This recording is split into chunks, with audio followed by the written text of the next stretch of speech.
This is CFO IQ. Hi, I'm Andy Zizas, host of CFO IQ, publisher of CFO Intelligence Magazine, and chief strategist and CEO at Real Estate Strategies Corporation. Here on CFO IQ, we talk with forward-thinking CFOs from exciting enterprise and middle market companies, as well as some highly accomplished subject matter experts. Our goal is to bring you experience-based intelligence and the insights of highly accomplished CFOs and others to help you acquire, understand, and use knowledge, make you a more successful CFO, and to increase your CFO IQ. Welcome to CFO IQ. We're glad you're here. Hello, everyone. Welcome to CFO IQ. I'm your host, Andy Zizas. On today's show, I'm joined by an impressive executive from IBM, who's here to talk to us today and share his insights on artificial intelligence. Joining me today is Matt Konwiser, cross-brand technical leader and field CTO at IBM. Matt's also a contributing columnist to CFO Intelligence Magazine.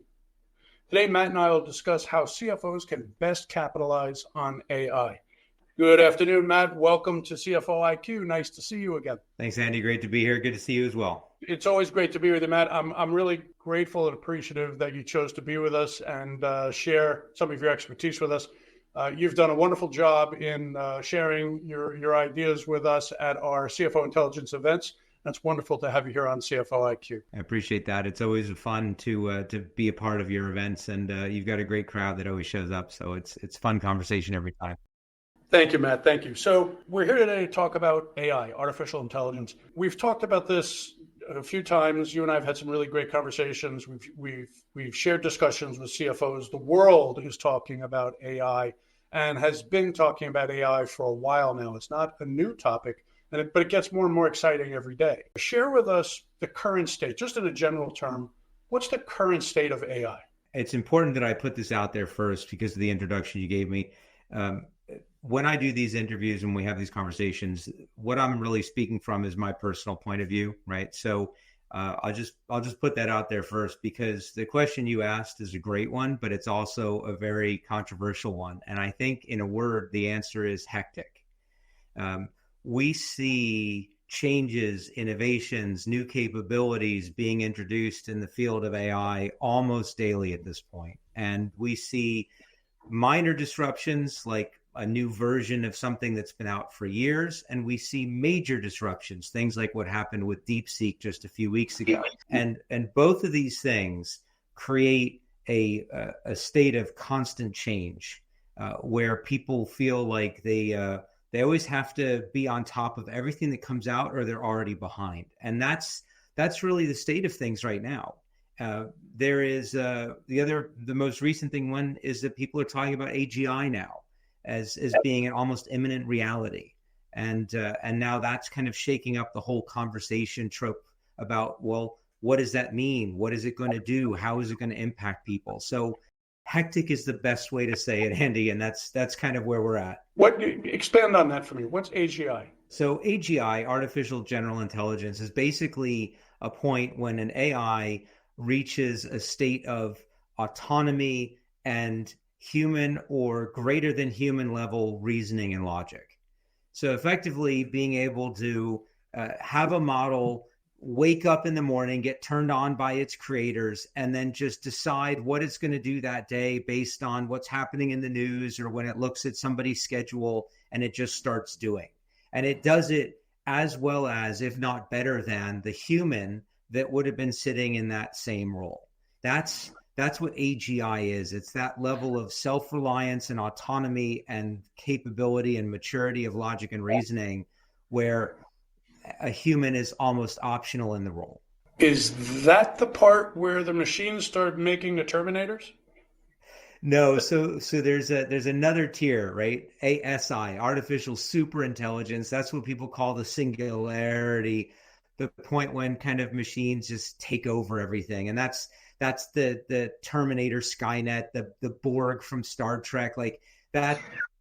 That's that. So AGI is really just being able to hire a machine to do kind of a person's job for certain tasks and have it do it pretty self-sufficiently.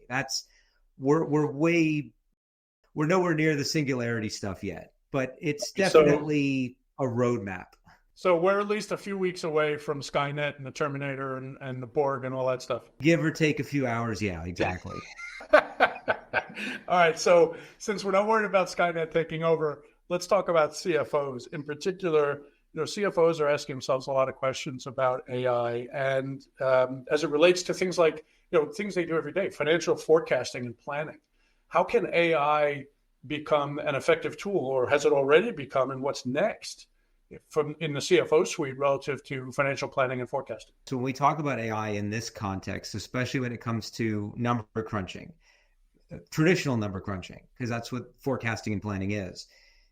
Linear data, time series information, right? That's the bread and butter of the CFO. So when we talk about AI today, people typically think of AI as being ChatGPT or DeepSeek or other things, and those are generative models, right? So generative models typically don't do time series all that well. At least they're not natively designed for it. So AI can absolutely enhance and has been enhancing financial forecasting and planning for a very long time through machine learning. So the important thing about that is machine learning is just teaching a machine how to do a linear progression or a time series calculation, having it look at a bunch of historical information and figure out where the next point on the plot sits. And machine learning can do that without needing a chatbot or a generative model or ChatGPT or a Claude or a Meta or things like that. So where things get interesting, though, is if you take the traditional machine learning that would do the forecasting and planning and add large language models or generative AI to that, what else can you do with it? So that's where we're seeing some interesting things. So there's two main use cases. I was at an S&P conference a few weeks ago talking about, or there was a person there talking about the use of synthetic data. So synthetic data is being able to look at points on a graph and look at the gaps in it and then use artificial data to fill in the gaps in a way that it looks real. And then being able to crunch that together. So what that allows you to do now is predictive analysis out into the future, even if you're in what might be uncharted territory. So you could, if you want to go into a new business venture or you want to invest in an area or look at spend in an area that you are launching where you've got no historical information, you might be able to extract models and data from other businesses that are similar, even with other companies, as long as it's public information, and then be able to use that as a combination of synthetic, generative, and machine learning to be able to build what might be a forecast or a planning timeline when traditionally, if you didn't have anything to go off of, you didn't have any way to predict it. So that could be a really interesting use case. Matt, in a case like that where synthetic data is being applied, is the instance of synthetic data being identified so that the recipient of the report recognizes that some of the data is not actual? Yeah, so that's where it gets interesting. So that would be up to the responsibility of the person that creates it to label it as such. There's no automatic tag, and the way synthetic data works is it looks so much like the real thing that it's essentially indistinguishable. So you have to be very careful with how you choose to use that. A lot of people use synthetic data for internal modeling and process, just to say, how would I simulate this if I have nothing to work off of? Let me see what the time series might look like, or let me try a few things and figure out how to fill in the gaps in my graph. And you'll generate synthetic data to do that. And that's perfectly fine. When you start to use it for public reporting, that's when you have to be very, very careful and make sure that your disclosures are in place. It's not that you can't do it. You just have to make sure that if and when you're doing it with full transparency and disclosure. So let's continue. You mentioned reporting, and we're talking about risk now based on one particular instance of synthetic data. Mm-hmm. Let's take it further from synthetic data to back to AI as a whole. Talk to me about the risks and the challenges that CFOs have to deal with deploying AI relative to public reporting or even reporting for private companies. One of the ways we see it most often used in finance when it comes to risk and compliance reporting is summarization. You feed a large language model or a generative AI information about risk and compliance laws, audit, local regulatory needs, operating documents for the business, and you have it look at all of the materials that are produced by the business that are required for these regulatory audits. And you'll have it kind of munge all that together and output something nice and clean and concise, either for a risk and compliance officer or an auditor to be able to submit, or as the actual final report. Now, the value to this is tremendous because it can consume reams and reams of data that is required for these reports and output it very cleanly, potentially even in a tabular format. And it's pretty much done. You push the button, it spits it out, you submit it, and you're finished, right? So this works really well as long as it's not fabricating something. And that's the risk. So we talk about risk and compliance. So I'll talk about compliance as it relates to audit and reporting. I'll talk about risk as it relates to the risk of using it for that, right? So the concern could be, and we've seen this happen in law already a few times, judges have actually yelled at lawyers for using GPT to create their arguments and then finding out that GPT has completely fabricated some of the case law that it's used as the foundation for the argument, right? So the same risk exists for these types of reports. If you use it and you use something that's too broadly trained, or you're not governing it correctly and monitoring it correctly, it could produce something very, very clean that could be exactly the format you need, and the information in it could be completely incorrect. And so you just have to be ultra aware that that risk exists and be very deliberate and precise when you choose how you're going to do it, what model you're going to use, what information you're going to give it, and what you ask it. Because all of these things are different. I actually published on LinkedIn recently a very funny piece that wasn't meant to be funny at all. And I had asked a generative model to create an image for me that had a newspaper on a breakfast table at somebody's house that had tomorrow's date on it. And it was February 27th, I think. So I was expecting it to generate an image where the paper just says February 28th, 2025. And instead, it generated everything perfectly, but on the newspaper, it just said tomorrow's date. And I was like, am I being pranked here? Like, I mean, this is supposed to be this super intelligent thing, and tomorrow's date is a pretty standard temporal reference that it should be able to work out. Because if I were to just ask it, what is tomorrow's date? It would say February 28th, 2025. Yet when I asked it to do so in an image, it just put tomorrow's date. So these are the things you have to be really careful of. And it was my fault because I didn't ask the right question in a very specific way. That same kind of thing could happen when you're dealing with it for risk and compliance. Right. You just have to know that these things can happen. So let's stay on the topic of risk and talk about something that's very important to CFOs, cyber risk, fraud.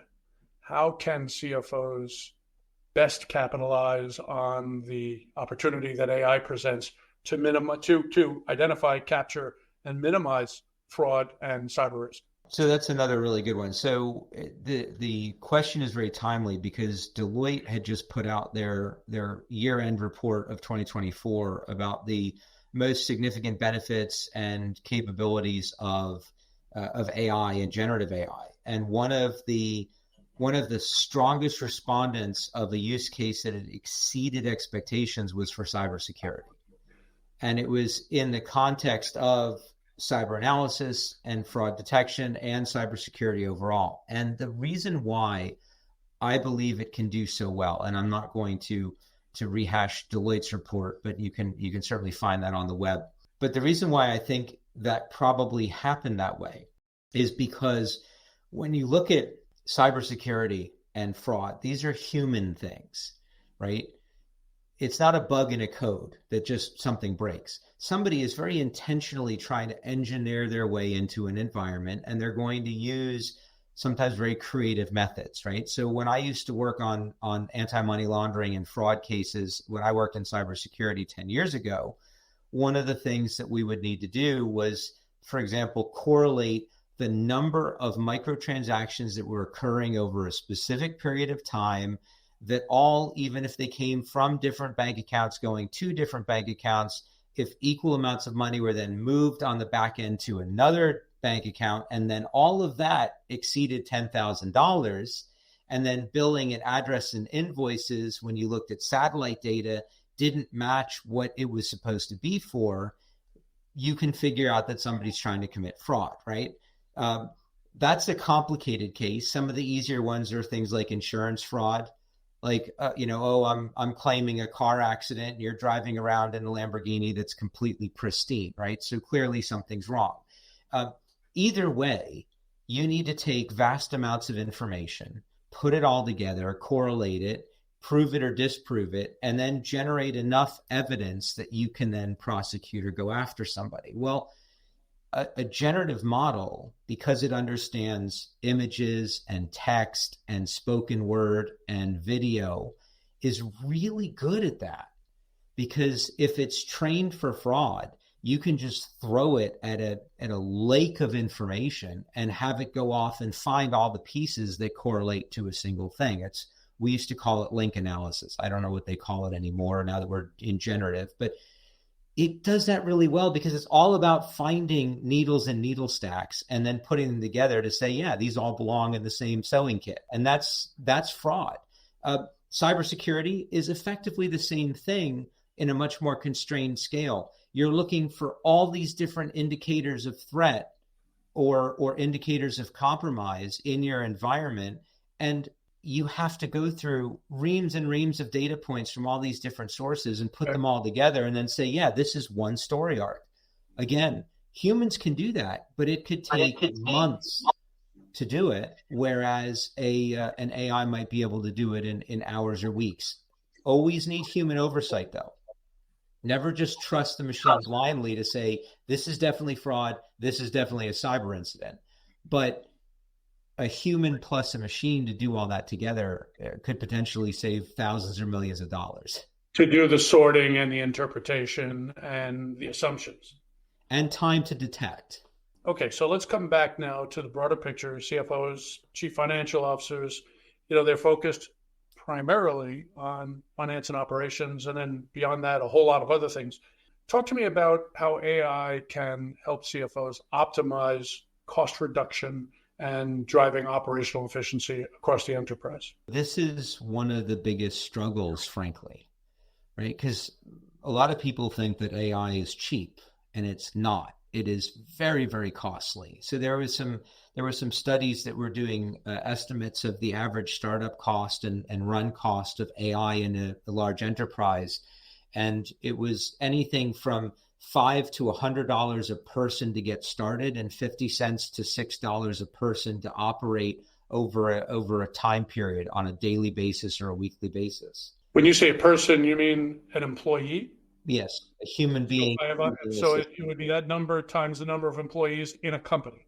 Correct. So a lot of times you see like, oh, you can sign up for this online service for $19.99 a month, and that's all well and good, but that's the most cursory type of deployment for AI, and it doesn't give you deep customization, and it doesn't account for the other big thing, getting your house in order first. Most businesses are just not ready to drop AI in on top and have it just work. It goes back to the risk and compliance concerns. Because remember, an AI, if you pointed at everything, it sees everything. So if you have that one random document that nobody ever aged out, that's 8 years old, that has wrong information for current times, the AI is going to find that. And if it has pieces of data in it that'll fit the bill for what it's been asked to do, it will use it. A human might look at it and be like, yeah, no, that shouldn't even be there. And AI is just going to be like, I was told to look here and it's there, so I'm using it. So the ROI, or the cost reduction and operational efficiency of AI, is predicated on an enterprise's readiness to put AI in, the understanding of all the costs that get associated with it, and then obviously a clear use case for it. So companies like IBM, and this is public information, if you were to Google search IBM Client Zero, you will find references to it on our website. We actually implemented it for finance and HR internally. And our cost savings was realized to be tremendous because we had our ducks in a row already. We have all the tools, obviously, that we need for it. So dropping AI on top made sense. And what we were able to do was effectively cost optimize and shape not only the way the tools and the systems work, but also the way that people work with them. if I need to put in vacation time or get information about benefits or fill out a complex HR case or form for something, there's systems that orchestrate all the different back-end systems and forms and personnel and notifications now that are all largely AI driven. And that the deployment of that has resulted in significant cost reduction and increased efficiency. But there was a lot that had to be done to get to that point. It's not a shot in the dark. There are some very clear value statements, but there's a lot that has to get done, and you have to go into it eyes wide open. Okay, that sounds like you said, it's costly, but it's efficient as hell. Yeah, once it's running, it's efficient, right? It's not, oh, $19.99 a month, here's my credit card. Right, you have to be prepared for it, right? It's like any company that's ever done build mode, right? We used to do incubators when I worked in a previous company, and your margins are out the window for the first year or two, right? You're putting 50, 60, 70% of your total budget into R&D with very little return, with the understanding that after 2 to 3 years, you go back down to 15 to 20% R&D, you've got a 20 to 30% margin, and then the rest of it is operating costs. So you're going to work at a loss for a little while, but you're going to realize the gains over time. And I think that if people approach AI like that, they'll be far more realistic in their expectations from a financial returns and what it'll do, and things will be much more successful. And people may realize return much faster than that. It will happen. But if you have that kind of average or worst case in mind, things will just go smoother. Okay, so let's build off efficiency and let's talk about ethics and regulatory issues. What considerations should CFOs be focused on as it relates to, we want to deploy AI, we want to achieve this. How do we make sure we're utilizing the AI ethically and avoiding regulatory issues? So I just had a conversation about this with a colleague yesterday. And I think that, first of all, ethics is a very tricky topic when it comes to AI. So I will renew that these are just my personal thoughts, and I'm not representing IBM in what I say here. But one of the best examples I can give you on ethics and the challenges with ethics and AI is this one. So Andy, I know you're a family man, as am I, and we care about kids and communities. That matters to both of us. So I asked a public model off the shelf that a lot of people are using for a lot of things today. I asked it to generate an image of an extension cord with 2 male ends. And it immediately said, nope, not going to do that. That's dangerous. People use it to hurt themselves, and it's horrible. It's a terrible thing to do. You can buy that at Walmart today for $9. They use it to connect generators to houses and things like that. So it won't let me generate an image of something that is actually readily available and has a valid use case, okay? Citing concerns for, say, safety of children and health.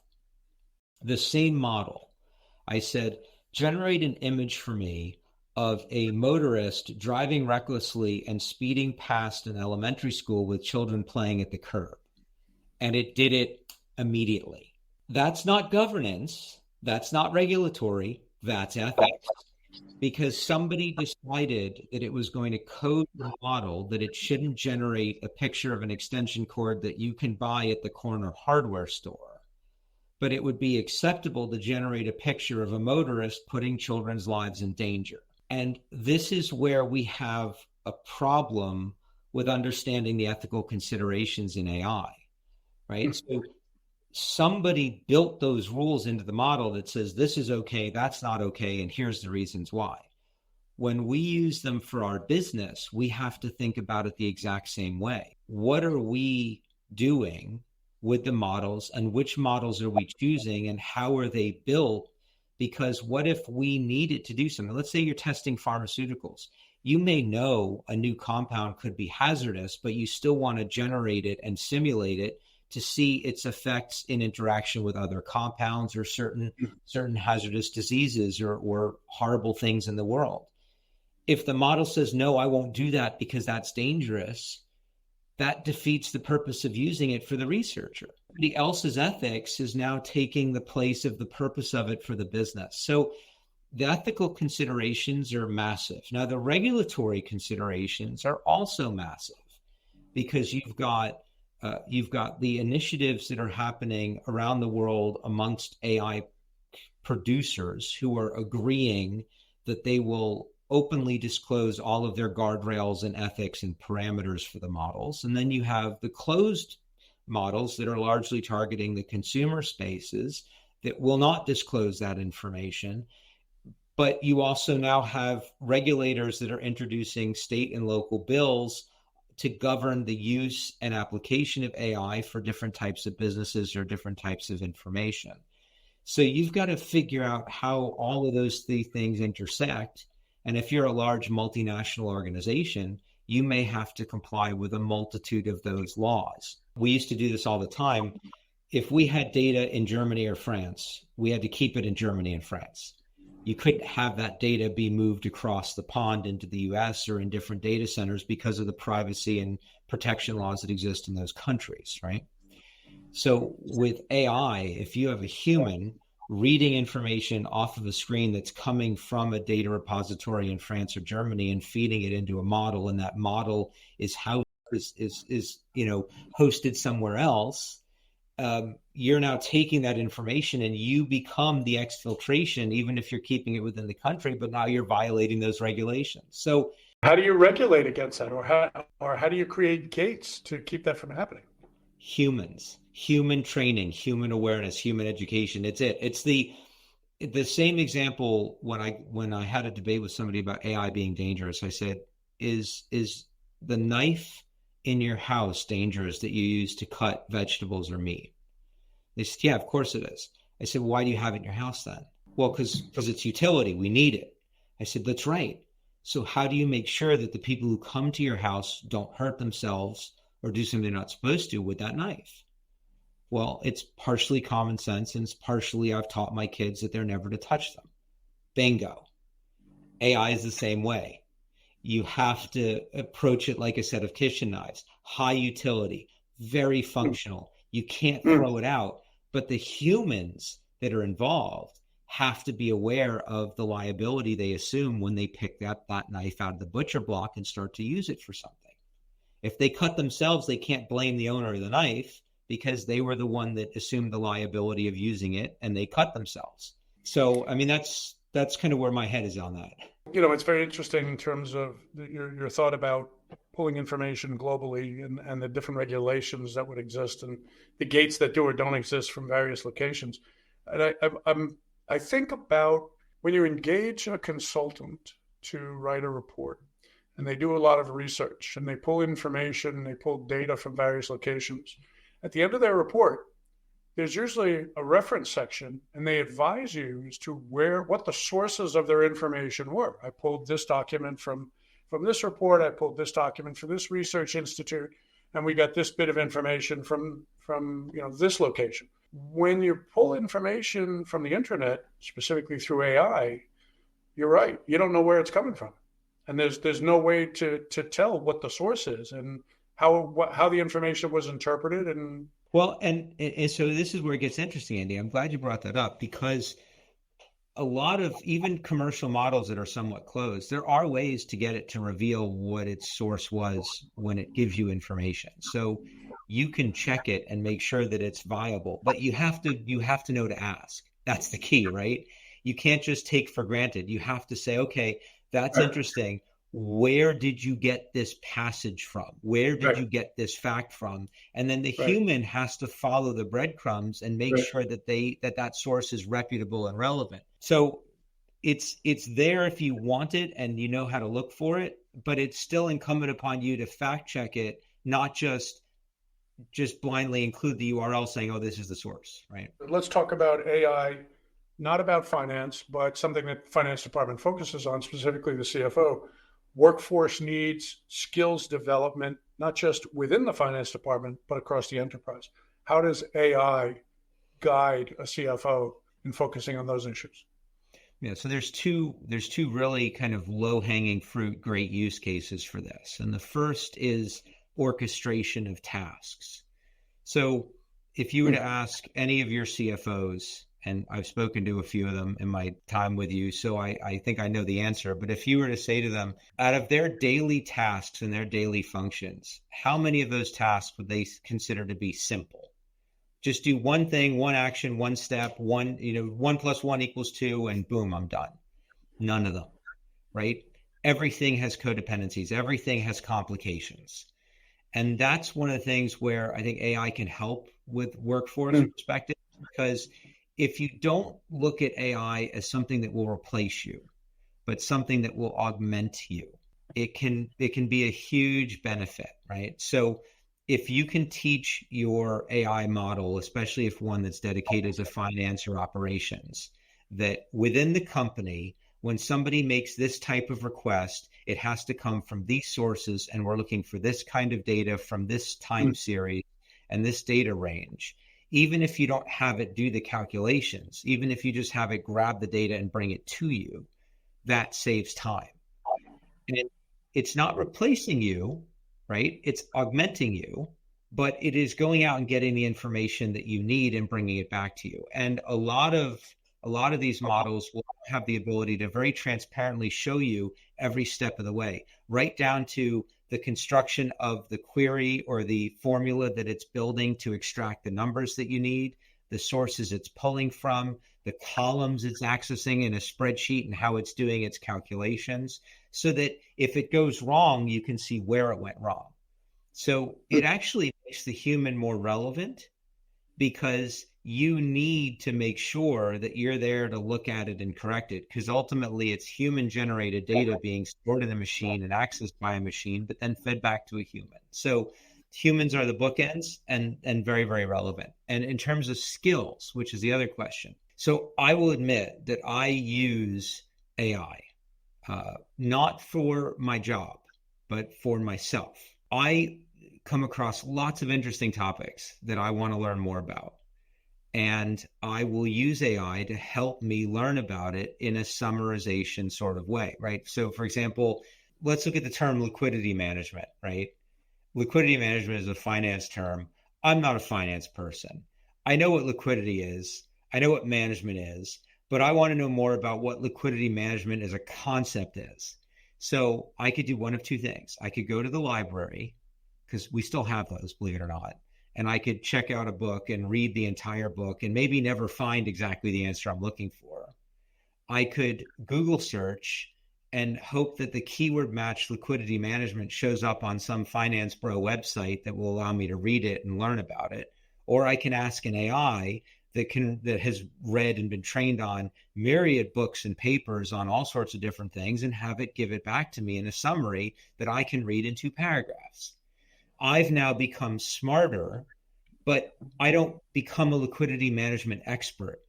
I just understand the concept, and then I can do that and then do my own research and go deeper and explore different areas and facets. So it can augment a human's knowledge, and it can give them skills very quickly that they didn't previously have, so that they can just inject themselves into a conversation to figure out a use case more quickly. We're also starting to see, I think there's a magnet school in Arizona that recently announced that they are going to have AI teachers. So they have agreed to allow AI to actually teach the curriculum in certain subjects. So we're at a point of maturity. Again, I don't necessarily believe that AI will ever replace a teacher, or can even today, but it can provide enough value to a classroom that it can be an assistant and bring all that information out and into people and just help them be smarter. And do so in a precision manner for each individual student. I mean, I love the idea of you deploying AI to make yourself even smarter. At the very least, obtaining a summary generated by AI would make you conversational on a topic that you may not be conversational on, and that in and of itself could springboard you to realize, okay, I need to learn more. Let me go deeper and spend the time to actually get educated on this. I think that's a tremendous way to use AI. But I'm going to challenge you a little further. So we're staying on the subject of CFOs. Let's talk about investor relations and financial disclosures. How can AI be utilized to improve those? Remembering that when it comes to financial disclosures, you referenced earlier in our discussion, we can't use synthetic information. So we're talking about really making them sharper, better, minimizing the time, and making sure that the company is reporting on a very efficient basis. How can AI help the CFO do that? If I could, just a quick diversion on investor relations, because it's relevant. I don't know if you saw recently, NASDAQ just announced that they're going to allow 24-hour day trading. Did you see that? I did. They just opened that up. And I think about the fact that there's AI models out there that you can download. I think it's a couple $100 to put it on your computer, and it will just sit there and day trade, penny stock trade for you 24 hours a day. And it was, I think in the first few months that it was deployed, it was shown to have like a 1,200% return. Like it's something insane. So, sign me up. Exactly, right? When you couple that now with 24-hour day trading, I mean, I think the whole landscape of what an investor actually is going to be different in the next few months. So anyway, but investor relations and financial disclosure. So going back to what I said earlier about regulatory, same use case, right? Collect all the information, understand what the template and the forms look like and should look like, and fill the data in. And you can use generative AI to create those investor relations materials, the prospectus, the quarterly reports, the annual reports, as well as all the financial disclosures. And you can do it two ways. You can have it generate the template and then tell you to fill in the data, or you can do all the information and have it just create the output for you as a finished product, with the asterisk that there should always be a human reading it before it gets published, because you do have the risk of confabulation or hallucination or drifting, where it just heads off of target entirely from what you originally asked it to do. So it saves a tremendous amount of time to compile all of that data and put it into one place to be used by a human to then be published. You can also, just as an interesting one, you can use it to do research to prepare investor relations materials. So for example, if you wanted to understand the potential impact of weather changes or legislative changes on the economy or on a specific business or type of business or commerce between countries, you could have it do that analysis and assessment, bring it back to a human, have them interpret that, and then incorporate relevant elements into the investor relations material. As long as somebody does, again, fact check it, right? Very important. Always check your facts when it comes to using this stuff. So there's really two different ways. You could have it create the template and the data fill, or you could have it do very advanced research in a more thorough and comprehensive way, so that when you publish these things, they are published in a more thorough way that would potentially attract more investors and alleviate some concerns of unknowns and other factors that might be sitting there. Okay, Matt, if I were to summarize our conversation, I'm pulling two major points out of what was a very detailed, very thorough conversation on a lot of different topics. I'm glad that you let me challenge you on a couple of things. But it sounds to me like if we were delivering a message to CFOs, and we are, in fact, the message in part is it takes a lot of time and a lot of effort and a significant investment to properly train an AI to do whatever it is you need it to do.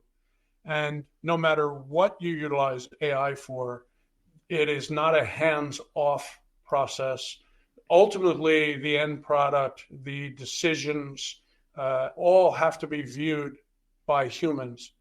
And this, Skynet is not creating the Terminators, and the machines aren't, the factories aren't operating automatically without any human intervention. The reality is the AI is really a tool for human decision-making. Is that a fair assessment? That is a very fair assessment.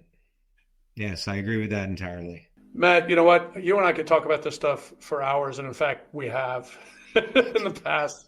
And I know we're going to be talking about this again. I'm grateful for your willingness to share your insights and your expertise with us on CFO IQ. It's always great to have you here. I want to thank you for joining us today. Yeah, it's my pleasure, Andy. Thank you again for having me, and a great conversation. And I love the challenges. Keep them coming. Well, this is great. We're going to talk some more. And for those of you watching, I'd like to thank you for joining us, and I'd like to thank Matt Konwiser from IBM for sharing his ideas and his thoughts with us on how your company can drive value If you'd like to learn more about how you can drive value, if you'd like to learn more about Matt Konwiser or IBM's expertise, you'll be able to find a lot of information on all of the above at CFOIQ.com. I want to thank you for joining us today. Thank you again, Matt, for being with us. I'm Andy Zizas. I'm your host at CFO IQ. We'll look forward to seeing you again real soon. This has been a production of CFO IQ. If you have topic suggestions, would like to be considered for an interview on CFO IQ, or if you'd like us to consider publishing your story in CFO Intelligence magazine, contact our host, Andrew Zizas, at andrew.zezas@cfointel.com. Thanks for joining us. Watch us wherever you watch your favorite podcasts, or visit us at cfoiq.com to view or listen to our next episode.